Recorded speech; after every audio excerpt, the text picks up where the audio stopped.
부동산 읽어준 남자 부통령입니다. 오늘은 뒤늦게 아파트 올인한 인간들에게 조언을 해주는 말들이 있죠. 그게 무엇이냐? 부동산 하락기 필승법. 그런 거예요. 자기들이 살아 지금 안 사면 망한다. 왜 안 사냐? 당신은 루저다. 당신은 하찮은 존재다. 당신이 잘못했기 때문에 당신이 이렇게 고통받는다.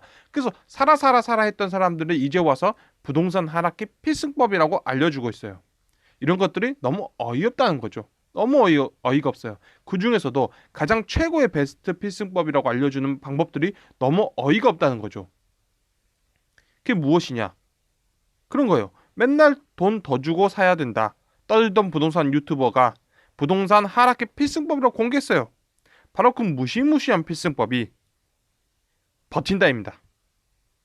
그러니까 뒤늦게 영끌에서 들어왔던 사람들, 뒤늦게 최고가 찍으면서 들어왔던 사람들, 뒤늦게 아파트 신규 분양가의 100%에서 120% 그렇게 들어왔던 사람들, 그런 아파트, 구축 아파트를 들어왔던 사람들에게 한다는 소리가 버텨라는 거죠. 버텨라. 버티면 된다는 거예요. 자, 우리가 안 버티고 싶은 사람들 어디 있을까요? 그런 거죠. 안 버티고 싶은 사람들은 없어요. 다 버티고 싶죠. 그래요. 버티면 돼요. 그런데 다 내 마음처럼 되냐고요. 누가 버티게 해준다는 거죠? 누가 버티게 해준대요? 그게 문제죠. 그러니까 버티면 되죠. 누가 버티게 해준다는 거죠?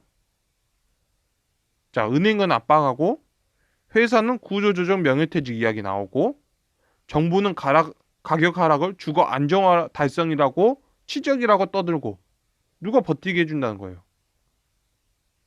대체 누가 버티게 해준다는 거죠? 그러면서 버티라. 몇 년? 10년? 이번엔 15년? 버티면 됩니다. 문제는 못 버티게 한다는 거죠. 문제는 못 버티게 한다는 거예요. 자, 버틴다는 말은 아무런 대책이 없다는 거예요. 그러니까 내가 이런 필승법을 알려주는데 이 필승법은 버텨라. 그런데 내가 이런 말을 하는 이유는 아무런 대책이 없다는 거죠. 그리고 운명에 맡긴다는 거죠. 그리고 타인의 결정을 받아들이겠다는 거예요. 그러니까 내 주체적으로 뭐 할 수 있는 상황은 아무것도 없다는 상황에 왔다는 얘기를 하는 거예요. 내가 할 수 있는 건 없다. 어떤 사람들을 향해서 버틸 수 없는 사람들을 향해서 운명에 받아들여라는 거죠. 그래요, 여러분들. 못 폈던 거예요. 못 폈던 거니까 하락기란 거예요. 못 버티니까. 왜? 너무 비싸게 들어왔기 때문에. 너무 비싸게 들어왔기 때문이에요. 그것들도 대부분 어디서 일어났다? 구축들에서 일어난 거죠. 그래요, 못 버텨요. 왜 못 버티냐? 지금 안 들어왔던 사람들은 내 돈의 가격으로 다 새 아파트씩 받고 있어요. 몇 년간? 앞으로 10년간. 앞으로 15년간. 몰라요. 굉장히 몰라요. 왜냐면 스페인, 이탈리아 10년 동안 옆으로 기었어요. 대한민국 마찬가지일 수도 있어요. 일본 30년 옆으로 기었어요. 무엇이? 그 나라 경제가 옆으로 긴 거예요.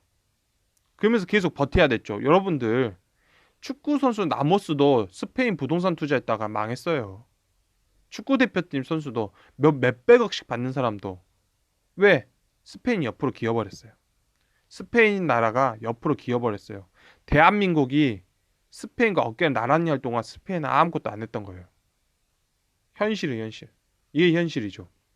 그래서 버틴다는 말은 아무런 대책이 없다라고 들으셔야 돼요. 그게 최고의 필승법이다? 아니요. 내가 아무런 대책이 없습니다. 라고 말하는 거예요. 나는 솔직히 여기서 아무런 대책이 없습니다. 내가 해드릴 수 있는 말이 없습니다가 버텨라는 거예요. 지뢰를 밟았을 때 최고의 대처법은 지뢰를 안 밟는 거예요. 지뢰를 안 밟으면 그게 최고의 대처법이에요. 근데 이미 밟았잖아요. 그러면 저 또한 해줄 수 있는 건 버텨라는 거예요. 근데 누가 버티게 해줄까? 그런 거죠. 누가 버티게 해줄까? 버틴다 하더라도 여러분 그 스트레스 때문에 암 걸려 죽어요. 그게 현실이에요. 그래서 하락기 필승법 없어요. 버티면 스트레스 걸려서 암 걸려 죽는 거고 못 버티면 여러분이 최저가 찍어주고 넘기는 거예요. 현실이요. 그래서 안 밟아야 돼요. 지뢰는 무조건 안 밟아야 돼요.